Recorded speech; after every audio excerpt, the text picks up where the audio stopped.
Round of applause, mate. No, I'm joking. Namaste, you randy pandas. I hope you're all doing well. Seems like fucking forever ago since we was here. I hope that's not to shine off my dome there too much for it. If it is, my apologies. If it's not, then great. We're all winning. So tonight I was asked to do a topic, to take the theme of sex education, essentially. My mate Katie, we had a conversation about it a little while ago, and seemed to think it was something that was worth having a conversation about. So here we go. We're having a conversation about it. Title being "Should We, Shouldn't We?" Project Sex. So where do we go? Oh, I did touch upon this a couple of weeks ago. So if you think I'm overlapping on something and it was a waste of all of our time, I apologise about that. But I hopefully will build on it. So it was the idea that sex education has changed a lot over the years, and that's maybe necessary. Maybe as some would sort of have us believe. That's not dribble. I've just shaved my dome, so my apologies. Some would have us believe that there's some sort of liberal agenda to over-sexualise our kids and to perhaps emasculate men and essentially gets to a point where it's a focus that is not as commonsensical as we used to go about it in. So we'll look at that. I'm not sure where I stand on that issue. I think there's pros and cons to either one of those things. I think it's been necessary to change our approach to sex education because times have changed, and that's a weird one, right? Because if you've ever read any of the Grimm's brothers fairy tales, they were fucking grim. They really were. Cinderella's sister, I don't know if that's a grim one, but it's certainly from the same sort of time. Cinderella's sister like hacks off a toe so she can ram it into the slipper for the idea of getting married to the prince and sort of achieving that raised status, and they would sacrifice whatever to do that.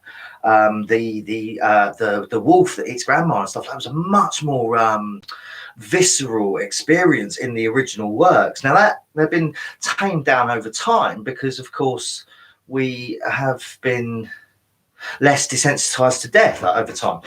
They come from a moment in history where child mortality was through the roof. You used to have 6 children because probably only 1 or 2 of them were going to survive to lead the species forward. Just a game of numbers in that sense. We would essentially, we wouldn't live past 30, 40. So I would already be fucking dead back then. I'm on the cusp of it now. So of course you're having to breed much earlier. So, it's only going back sort of 300, 400, 500 years. It's not, it's a stone's throw in terms of evolution. So sex education was not given in that formal way because we've only had education for a few hundred years like that. Sex education was not given that formal way. We used to sort of, feel our way into it, I guess.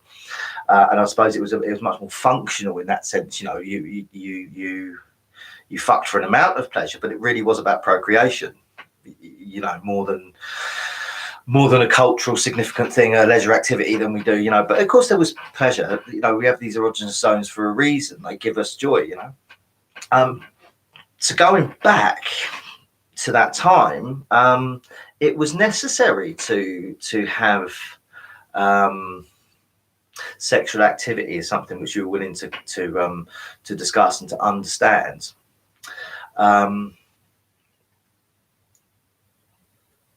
Because it was around and it was something that people were involved in, much more than they have been through a sort of civilized way that we've lived in the past 100 or so years. Like I say, they were much grimmer in the fairy tales, grimmer in how they were navigating their culture, because life was fucking grim. Like I say, there was a lot of death around, there was a lot of disease around, and as we've worked our way through science and technology and better health practices and things, better diets and better sleeping patterns, all those sorts of things, roofs over our heads and all those, and we started to live longer and mortality rates have gone down and we're not seeing people with a bubonic plague and their faces falling off when we talk to them, then we can make things a little bit more palatable to our taste as sort of 21st century motherfuckers, where you know, you're not having to hack off toes to ram it into a slipper. You know, you can come from well, I mean, look at you know, the princes of today. You've got what was assumed to be very sort of humble beginnings for the ones that married the ones, you know, the ginger one and the one that's gone bald that's into football and shit. I don't know what their names are, and I don't care to. But the wives, so the princesses, you know, purportedly come from very sort of humble backgrounds. I ain't seen them on my fucking manor, so I don't think they're that humble. However, they're not hacking off toes to put them in things. That's what I'm getting at. So, you know, as we've become more domesticated, if you like, as we've become much more sort of palatable over time, nice, you know,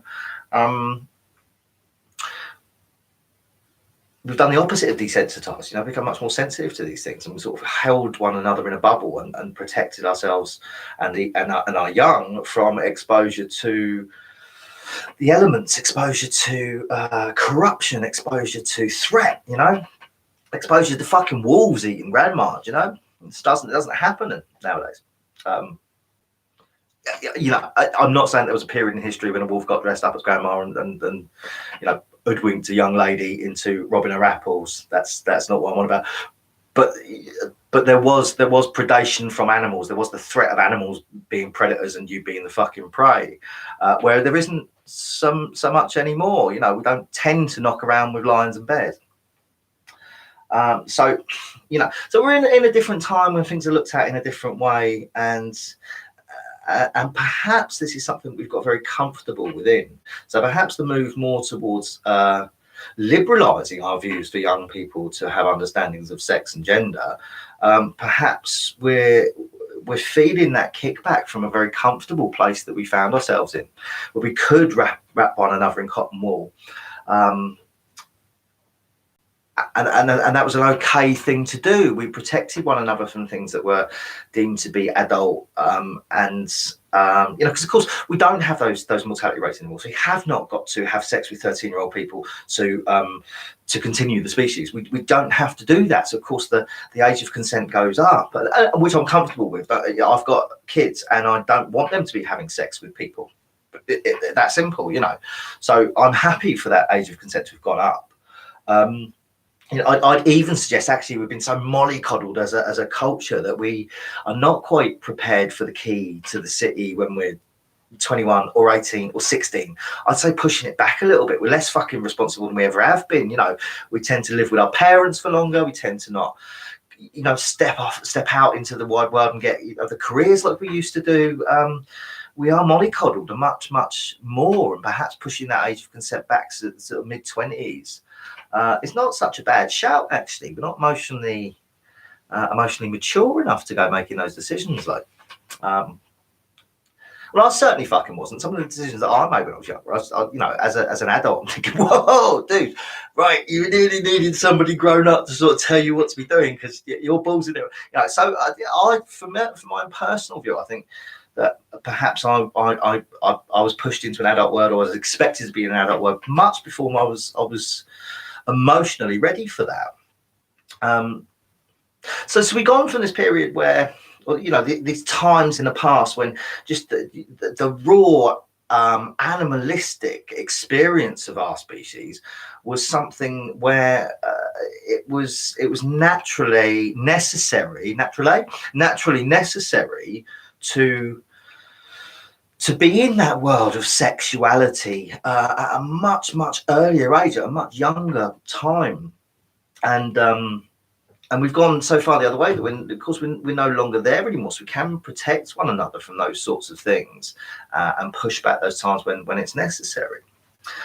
Yeah, for better or worse. You know, like I say, for me personally, I was far too young in my mind and in my spirit to be doing the adult things that I was doing.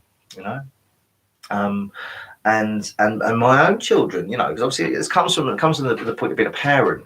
I've got a new follower, fucking fantastic, Fur Q, Chris Morris fan. I met Chris Morris, really happy to get that reference across. It was great. Popped a couple of messages up there. My multitasking shit, so my apologies for not getting straight back to you. I will get back at some point. I'm filming this on a laptop, so it would fucking jangle if I'd done it. I need a assistant to do those things like other people do, you know, answer in real time. So my apologies, I can't even read it properly, like, you know, without, you know, let's say multitasking. I'm fucked at that. Right? So we'll get back to you. My apologies. Please don't think I'm ignoring you. Thank you for following.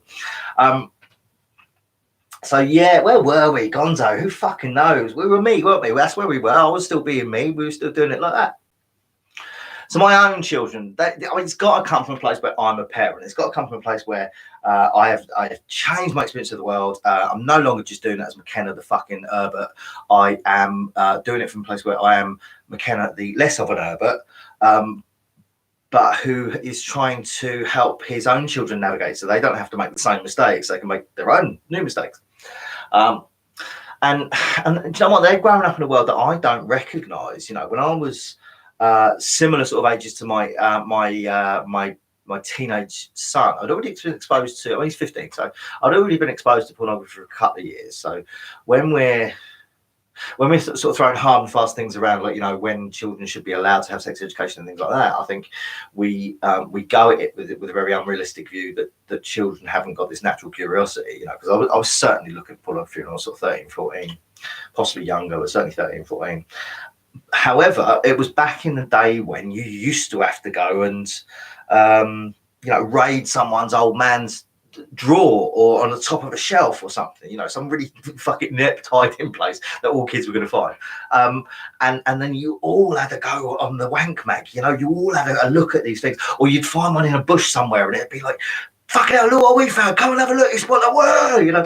And of course, that was going back in the time when you had little black spots over genitalia, like you weren't allowed to see an erection and things like that. So there was a real tame relationship, even for adults back then, with their, you know, their relationship with pornography and sexualized images.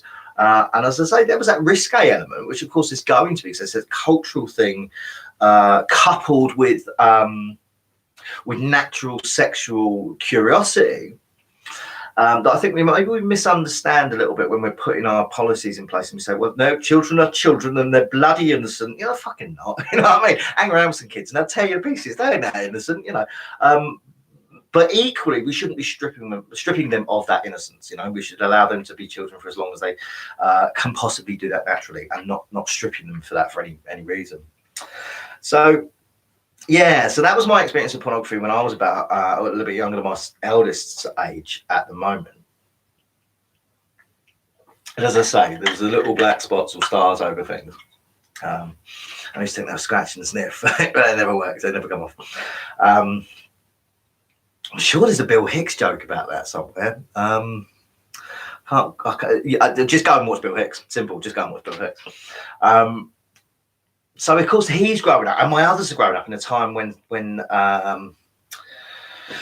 the visual representation of sexuality, which of course is performative. It's nothing like, I don't know if you've ever had porno sex. I certainly haven't. It's noisy and it's heavy breathing and it's grunting and it's farting and it's fucking over too soon. And you know, one of you is regularly disappointed, and that's usually the person that I'm with, and it's just not porno sex, you know. So growing up with an idea of pornography being the way that sexual relationships pan out, you're fucking on hiding to nothing, because it ain't like that. And I don't think I'm the only person that will admit to that.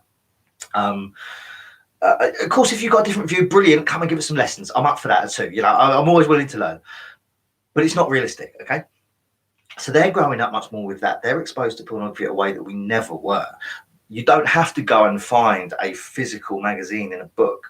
They've got access to fucking dwarf porn on their mobile phones. You know, everyone's walking around with essentially a supercomputer in their hand that can instantly download or you know, just fucking stream, you know, live sex acts, can stream the most you know, deviant is maybe a word. Fuck it, deviant. Yeah, if you're having sex with a dog, you ain't having normal sex. I know, you know, perhaps a dog can consent, and there's that argument that we'll leave for another time. But but it is illegal. It is frowned upon. It is quite often a forced act. You know, I'm just using that one sort of real extreme there. But there is global access, regardless of age, regardless of experience going into seeing that for the first time, of very, very extreme versions of sex. So of course we're going to have to change our ways of helping young people to navigate that, because they're living in a different world to us. They're living in a world that when we wrote the policies to deal with that, it was just plainly fucking different, you know. So we need to look at that, because of course, like I was saying about, you know, in yesteryear, when you had sort of raw human experience in things that was very different from what we're used to. That's a biological thing, okay? Excuse me, I'm fat and uncomfortable. That's a biological thing. That's about us having relationships with our environment, relationships with other biological beings that we navigate based on our senses, based on the necessity to procreate and perpetuate our species. And this relationship, like I say, this relationship with these senses that we've got. So we feel these fucking things and we follow them through and we explore them in real time, in real world environments. It's not that now. Now it's something that's much more cultural. It's much more abstract.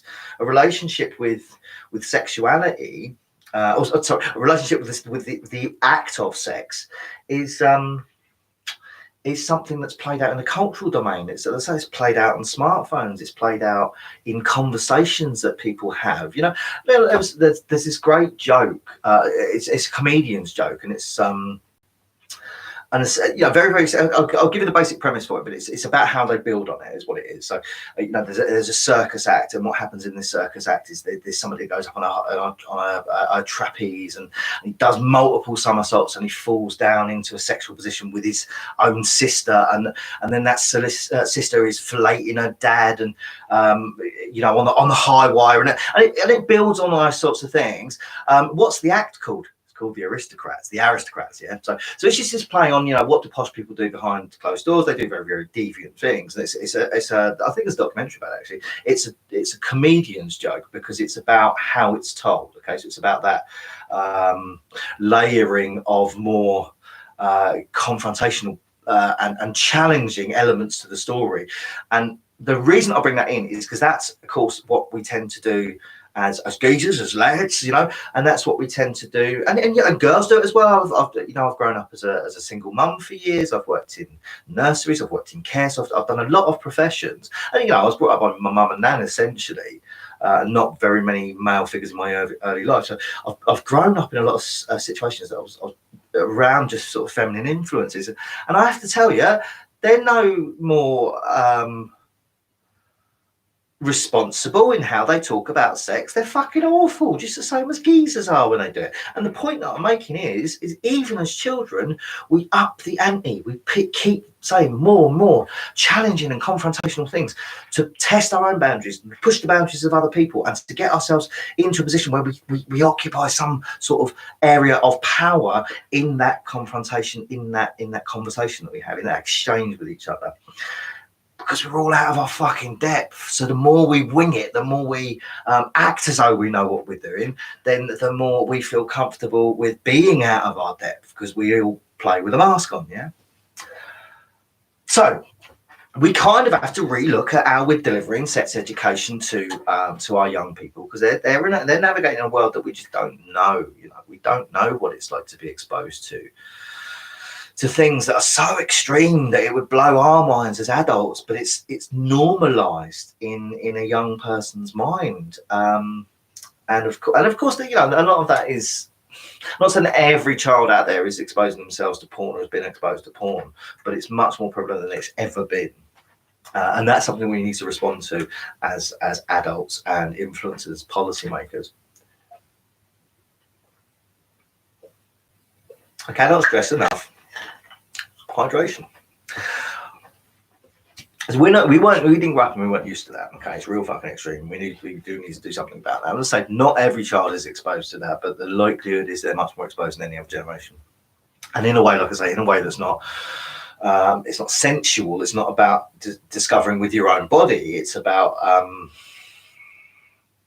almost sort of reverse engineering the idea of fucking extreme sexuality because it's out there in culture, and that's where you're exposed to it.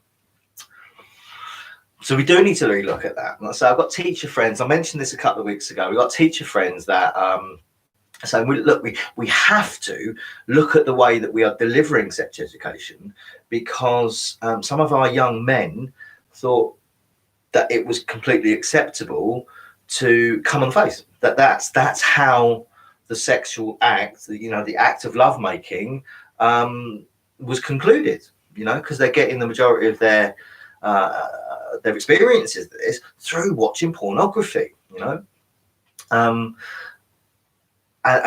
from what I understand of the world, that isn't the way that it's meant to happen. I don't know. Maybe I'm wrong.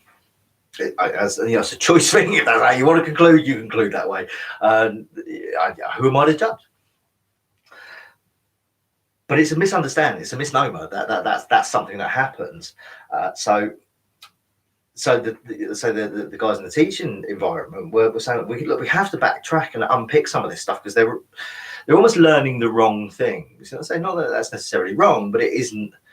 It's not going to perpetuate the species, is it? Let's face it. So there is an issue there, and there is an issue there with that sort of performative nature of sexual intercourse that is largely unrealistic. Like I say, it's not played out like it is in pornography. If you've ever had sex in the world with another human, you will agree with me that it's not like it is in pornography. So of course, children have to be sort of brought back from that set of unrealistic expectations to be taught something that's new. So when do we do this? That's the point. Should we? Shouldn't we? When do we fucking do it? I think the biggest thing that I've noticed as an objection to sex ed recently has been that it's been brought back further and further and further. Okay, so we touched upon this with the potential for our species to have gone nowhere if we didn't have much younger people. So right on that almost as soon as you were able to make babies, you were making babies. That was what we needed to do. And of course, we don't need to do that anymore. So we've moved further away from those expectations.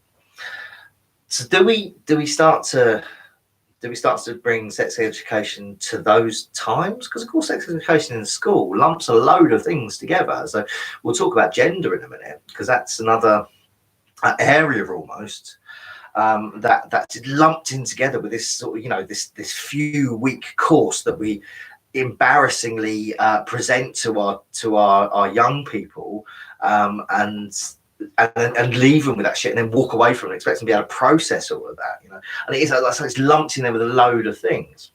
So when do we do it? When do we push that back? All right, because there's a sensual nature to it. We as pre-language beings, we explore the world a lot with our mouths, with our so our tongues become the thing that is telling us most. It's exploring the world the most. That's where all the senses are sort of concentrated. And that's why you start to get the motor actions, and everything goes in the mouth. It's not just about eating; it's about exploring the world in those ways. And of course, then that develops, and then you've got fingertips, and there's a little bit later on, you've got sort of sexual organs that give you a whole another set of sensations that aren't just about I can feel that, so I can grab it. I can feel that that's an okay thing to stick in my mouth. Actually, that's electric, and that's probably not going to help. There's a sensuality to erogenous zones that for whatever reason is there almost right early on in the development of the human body. So this has become a real horrible sort of area to debate, because there's the pro paedophile fucking lunatics, the pro paedophile evil wicked motherfuckers. Simple as that. They are predatory, they are ruining people's lives, and they are ruining people's any chance of fucking freedom and normality that they've got. So please don't think I'm bringing this in because I have any sympathy towards those people. I'm certainly the other end of that, and I would be quite happy for all pedophiles to not be existing. However we do that. Okay. But their argument sometimes is that if erogenous zones are able to be stimulated, then perhaps they should. So it's not a fucking view that I hold, right? So don't attempt to misquote me, don't attempt to misunderstand me on that. It's not a view that I hold, but it's a something to think about. You had this guy Kinsey that gave us a lot of the groundwork for psychosexuality, so psychological and sociological studies into sexual behaviors, sexual relationships, and sexuality. And a lot of his work, had area, and it's still used. Some of his textbooks are still used by people. There was a movie with Liam Neeson in that they made that look quite fucking nice, as though he was a genius that gave us a lot of things. You know, and a lot of the work actually is quite interesting and quite, very usable. But he wasn't doing things which nowadays at any time actually we would deem to be okay. There's parts of the studies that talk about the erogenous zones of toddlers. There's parts of the studies that talk about sexual stimulation of both male and female toddlers. Okay, so the only conclusion that we can draw from that is the people that were doing the research were researching on their own children, right? So some of that may be deemed to be useful information that we've learned. However, we've learned it at the expense of those adults exploiting and fucking terrorizing those children, right? So Kinsey is a real fucking difficult thing to get your head around if you ever try to. But it gives us something. It gives us something to think about. So at what point is it okay to explain to my youngest is 6 now, I'll be 7 next year. Now, there are times when there is none of my children are, I would say, overly sexualized. The middle boys have got a very, they like sexual swear words, and again that's that bit where they're competing with each other and what can we do to freak the next one out, what can we do to to be the more risque, and that's less about sexuality, it's about the sort of cultural implications of sexuality. But have they had experiences where they were curious? There was a sensation there that they explored. Yeah, fucking right they have. Not many, as I say. My children don't really tend to be like that. I tend to have that, but I know that it's a thing. I've been a teacher and I've been a nursery nurse as well with very young children. From essentially I work with them from 1 till 5. Never worked mornings, weren't worth it. No, at the age of 1 until they went up to school. And I know that some of those children were, I don't know, sort of naturally exploratory. Naturally, I've got a dick. What does it do? I've got a dick. What does it feel like? And in some context, that's okay it's perfectly normal. It's perfectly natural for you to be exploring your own body. And this is something that's sort of lumped in with sex education. This is a bit that's really, really tricky because those are the bits that we need to deal with. We don't necessarily need to deal with the act of sexual intercourse.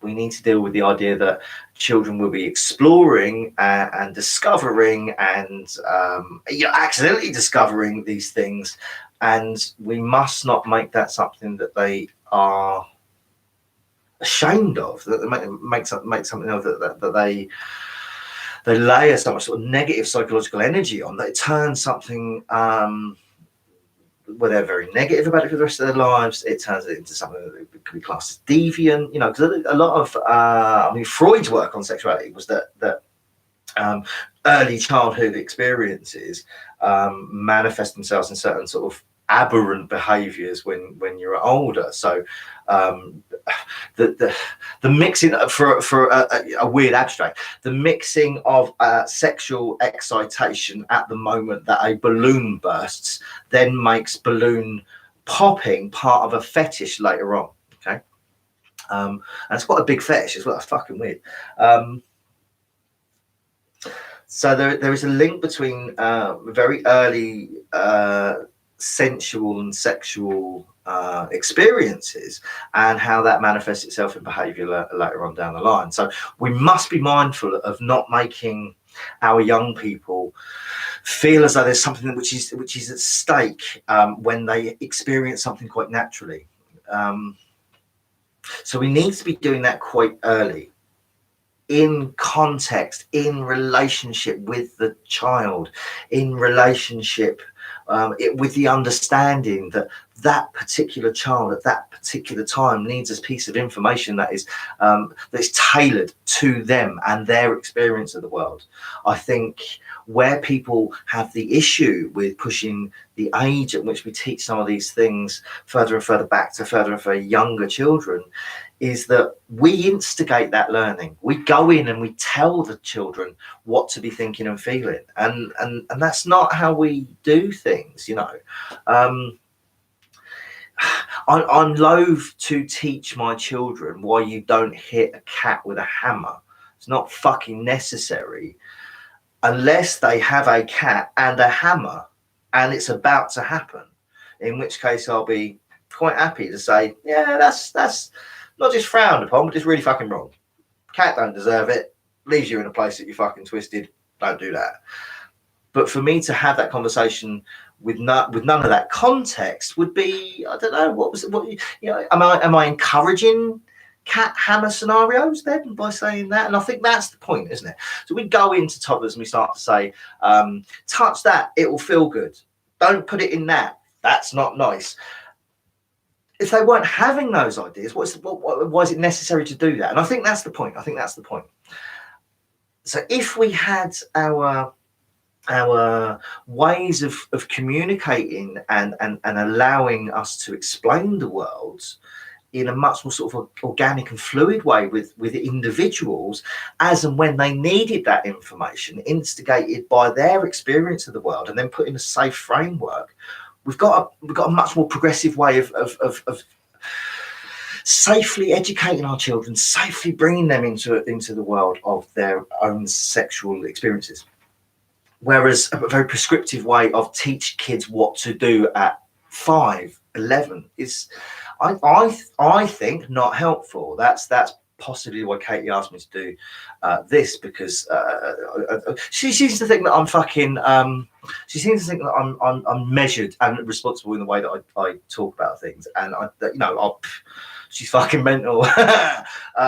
But it was nice of her to think so. So the invite to do that comes on the back of these sorts of ideas about having more sort of reflexive ways of doing things, something that's sort of organic and bespoke. You know, it's for the child in that time and in that experience. Fuck you, pro paedophiles. Do I mean Hollywood? Do you know what? That's part of the issue, isn't it? That is part of the issue. We've got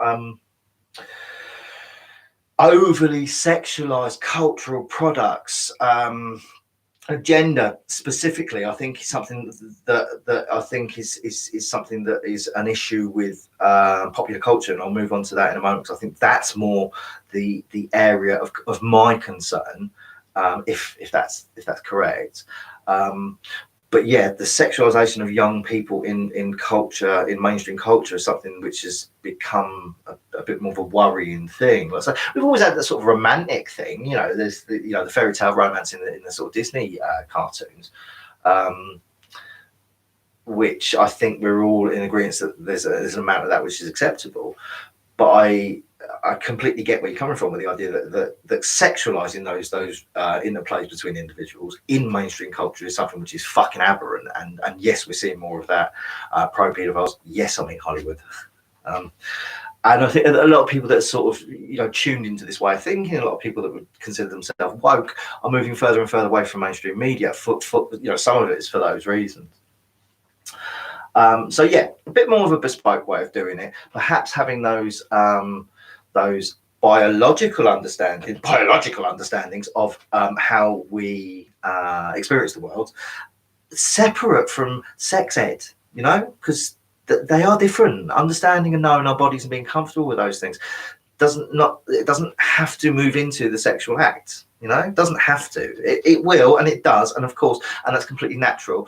but it doesn't have to. So we don't have to say, these are your body parts and these are the reasons why you've got those body parts and these are the reasons why they feel like that. Now fuck each other. You know, that's not the logical conclusion. I think that's where people have got the hold up on moving into sex ed at a very early age. So when do we do sex ed? When do we do talking about sexual activity between two or more, largely two individuals? You can have more if you want. It's up to you.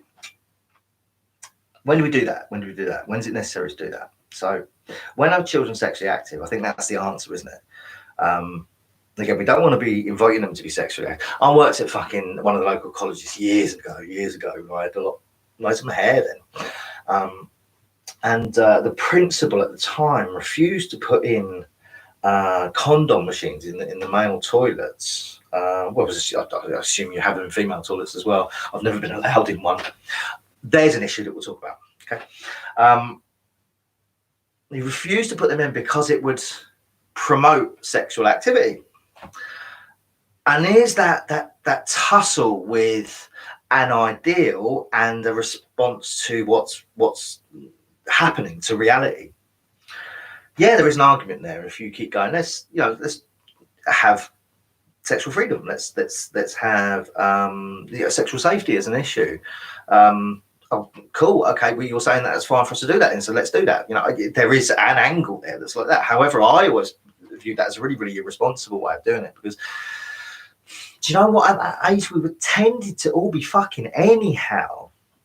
You know, so I think it came from a view that was just, it didn't have any relationship with reality. I think perhaps he was coming from a place that was, middle class, nice and white and polite, and done his education and had sex with his socks on, light off, 1 foot on the floor, and probably married that person. No, it's all assumption. I don't know that. That is a very rude assumption, but I'm going with it, all right? Because he made the wrong, in my view, he made the wrong decisions about holding back on that and not allowing for that, because of his idea that promotes it. Okay, so I think that is an issue that we need to talk about when we're looking at when we deliver ways of understanding in an educational format of sexual activity. So when do we do it? It has to be about when the kids are getting sexually active, yeah? So we don't want to push that too back and encourage them to be sexually active earlier, but we do need to look at when they're sexually active.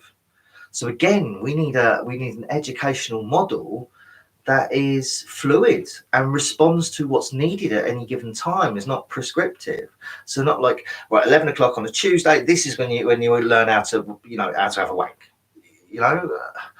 There's going to be people in that class that are ready to have a wank, that have already been having wanks. And there's people that just don't know what wanks is at that point. So it needs to be something that's bespoke to the individuals in the environment, not done at a time when it fits in with the fucking curriculum. Those things are just not necessary. And I guess some of this comes down to who's responsible for helping our children to grow up in a world where they are making right choices. Is it that we clock off as parents and we clock off as community at 8:30 when the bell goes, and it's all up to the teaching profession to do that? Because let me tell you, they're out of their fucking depth. I know a lot of teachers, and they're out of their depth.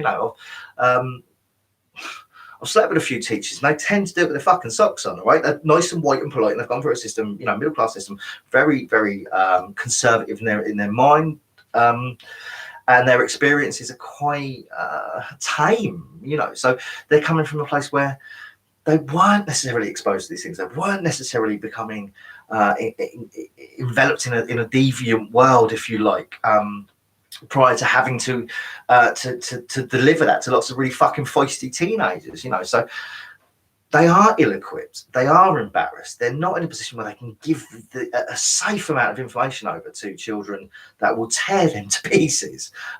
When I was a teacher, I had a group of girls, and I speak to a lot of them now, actually, live in the same sort of area, but on a Friday afternoon, they would fucking demolish me. It was quite often I would leave streaming with fucking tears because they would just tear me to pieces. So when people say, oh, kids are innocent, no, fucking not, they're horrible bastards. I was one, and I was fucking horrible too, so fair play to them.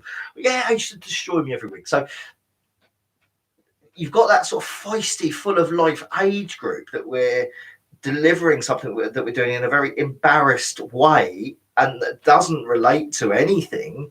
And I wonder whether it is that person, that teacher's position, to be doing that. Are we not doing that as parents? Are we not doing that as a community? Are we not doing that as a joined up fucking society anymore? Is it just that we literally clock off? We defer all responsibility to other people?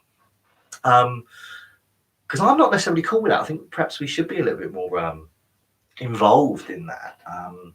It takes a village to raise a child, sort of thinking. I'm very sort of keen on that. I very rarely use I when I'm discussing things that matter, and I use the royal we, and I everything about me professionally, if you like. Not that I am professional, fucking not all there, and paid to stay away from people.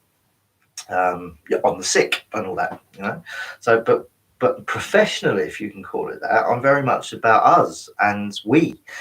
So I don't think that we defer responsibility. I do think there's something that we try and work out, navigate, and implement together. So gender, right? And I think this is gender needs its whole other thing on its own, right? But we'll pull it in here a little bit to talk about it in terms of should we, shouldn't we, when do we have Project Sex involved in gender? Well, it's difficult, yeah. And this is where I think we're talking about sort of Hollywood. There's a series of documentaries actually that for the the tinfoil hat wearers, people like me, called Pervywood, and it just shows the sort of the nature of our cynicism about what Hollywood is doing with sexuality and gender in our time.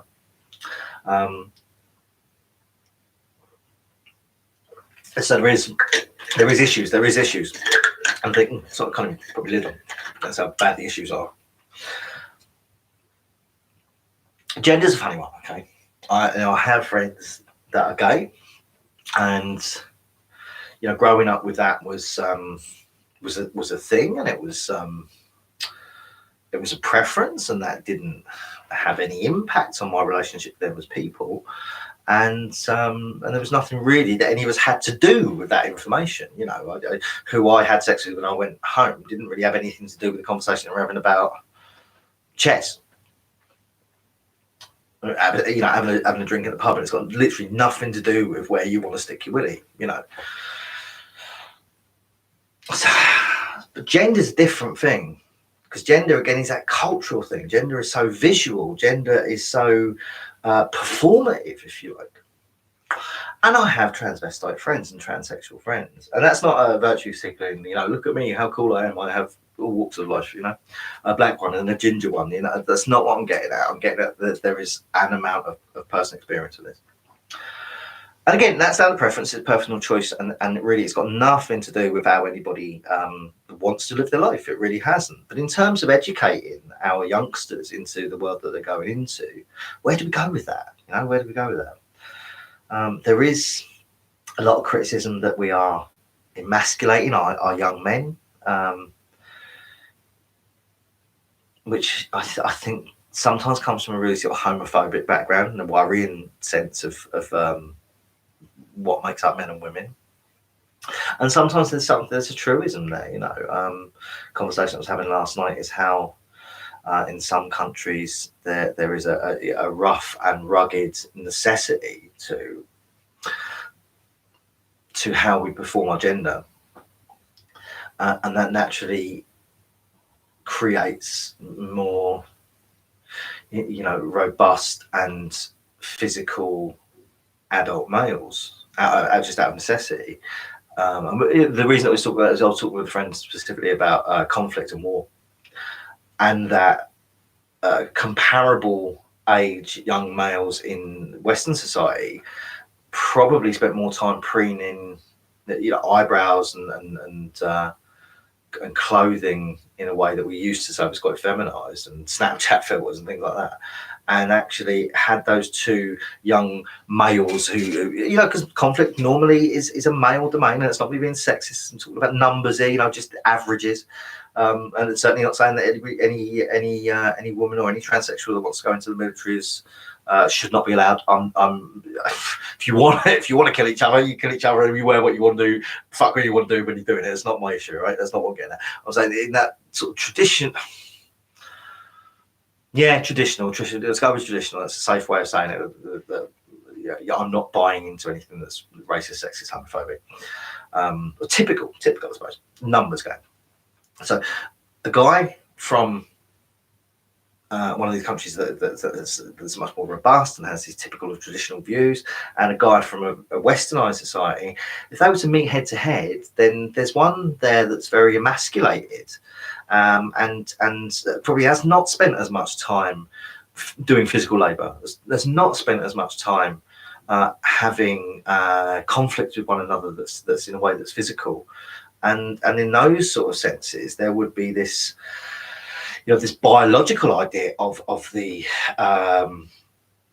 to use sort of nature comparisons, the leader of the pack, the pride, the dominant masculine figure in the pack would of course dominate someone that just didn't have those values in how they perform their gender.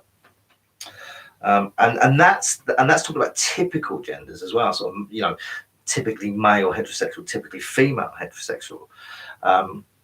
So when we move down the lines of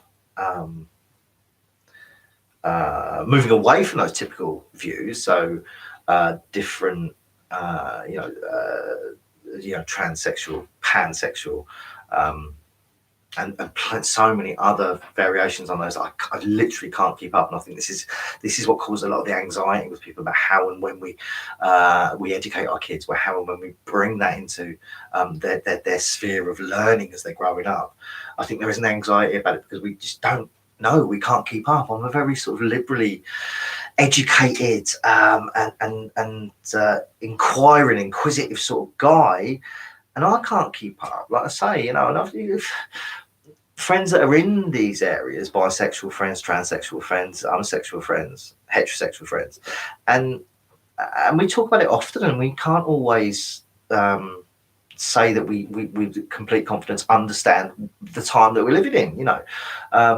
There's a project related to some of the stuff that we do with the charity that we've got, that is about advocacy and support for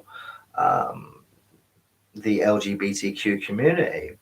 Now, one of the guys that's helping to head that up, we were talking, and old school gay guy, and just I, as a heterosexual male, was the one that was describing pansexuality to him, and unpacking some of that. So this is the weird thing, so it's just because somebody's got and not necessarily an atypical, but something outside of traditional gender roles, that doesn't necessarily qualify them to talk about what's going on. So in the same thing as education, we're asking for people that have no understanding of these. I don't want to say deviating from typical, but I'm not saying they're deviant. I'm not saying there's anything wrong in any of this, but deviating from what was traditionally understood. Having to explore that and explain that to young people, and they just don't know how to do it themselves, and not confident with that themselves. Say I'm fucking progressive and I don't know what I'm talking about, So that's a real difficult place that we find ourselves in, and I understand the anxiety of teaching that. I also understand the necessity to teach that, because if you go home to a mum or a dad who was not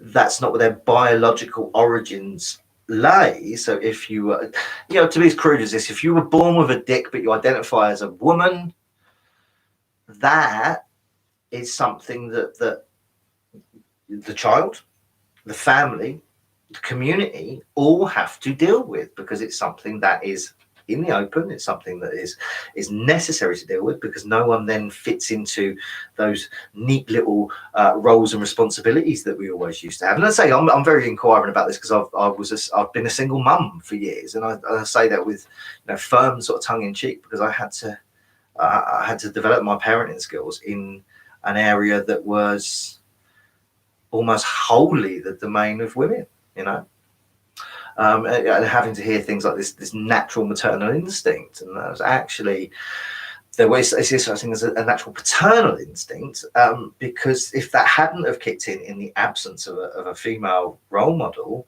then where the fuck would he gone? You know, where would who would be bringing him up? You know, so we always had that tussle with that sort of naturalized view of gender roles, which has made me inquire over time about this. But so I find it difficult. So how the fuck is it going to be delivered in a way which is not seen as difficult and embarrassed and overly challenging to people that come from a much more sheltered way of life than I have, you know?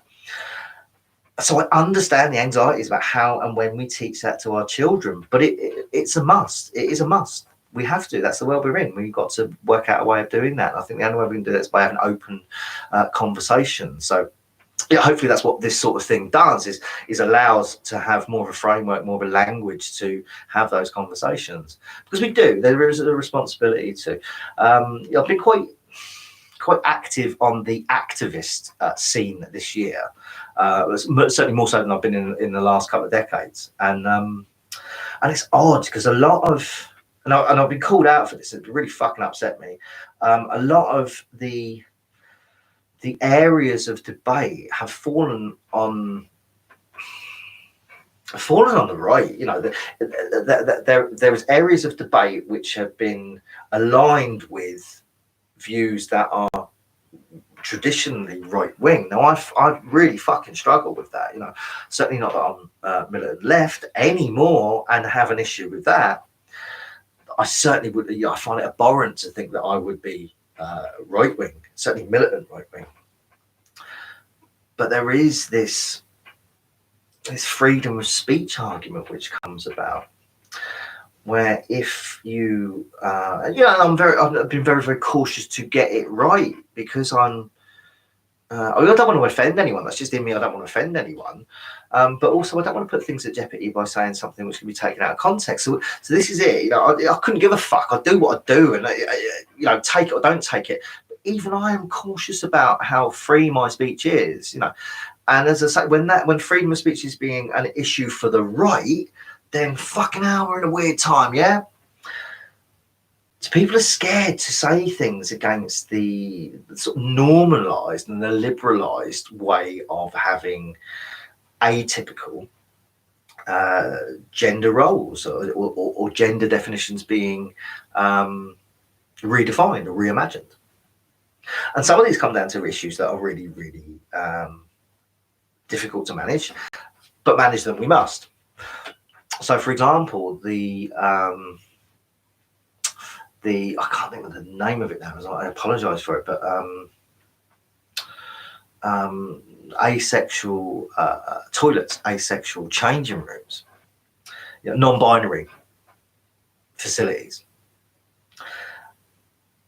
which again, you know, is a wonderful ideal, but in practice,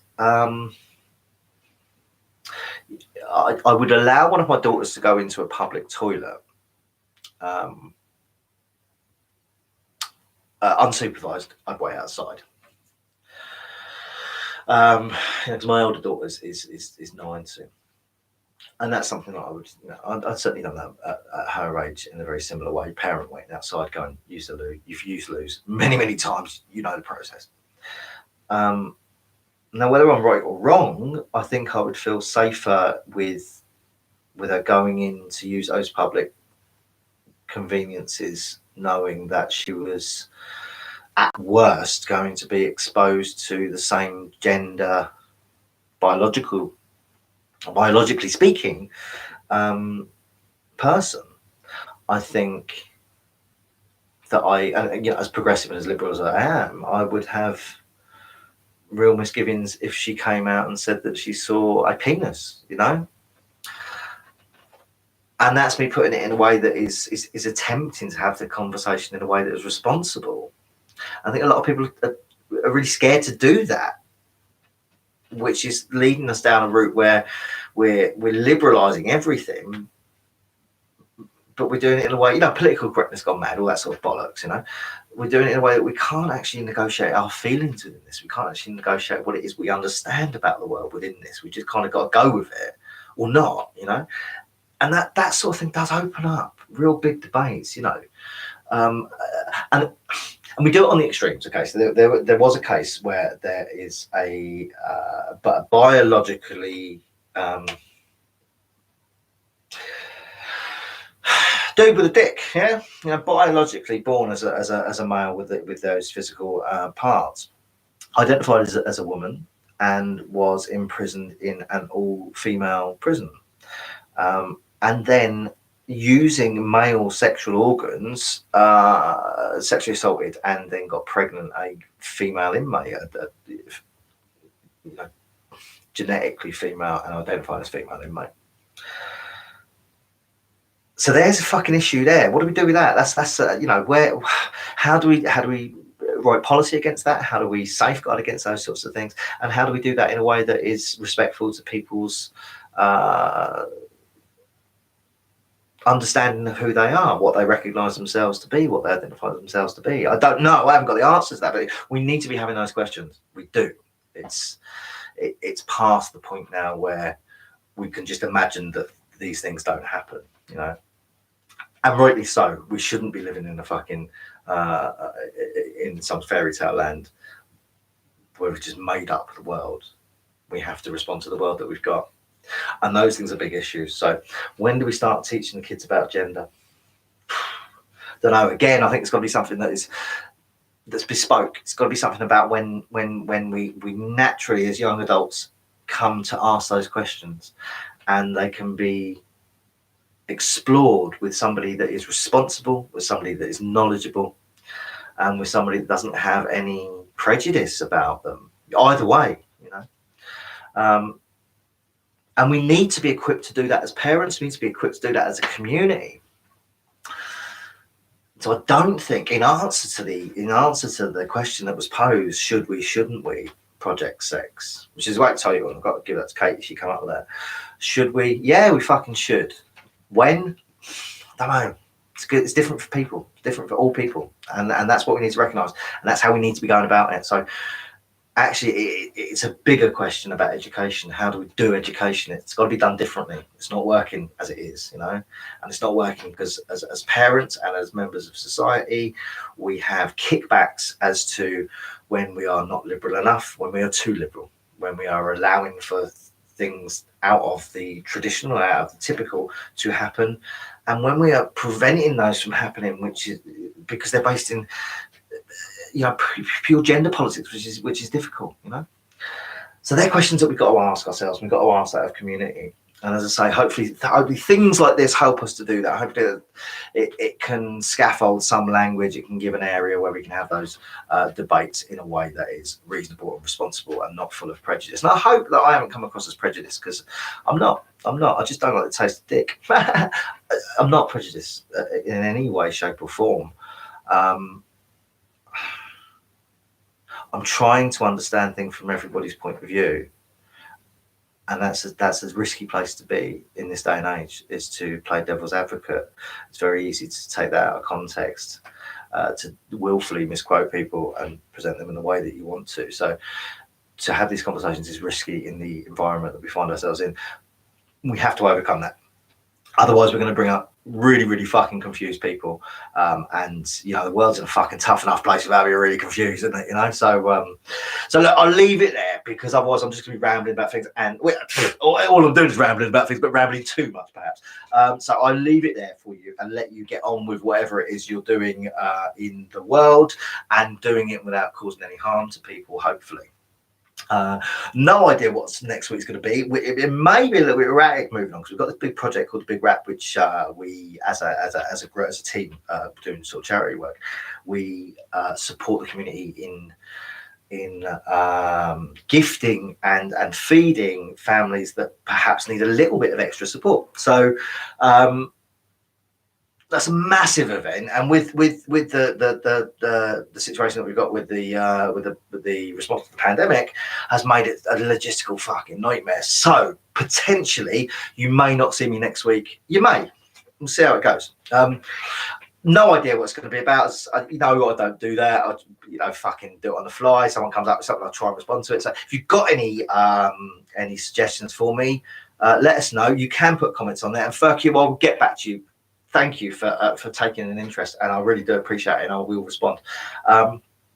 So if you've got anything that you'd like to hear me talk about, let me know. If you'd like to not hear me talk, then just don't tune in. You know, don't comment, don't scroll fucking past. It's simple. You know, don't cause an argument when there's not need to be an argument. You know, yeah, that's it. All right, yeah, take it easy, be lucky, be nice to each other.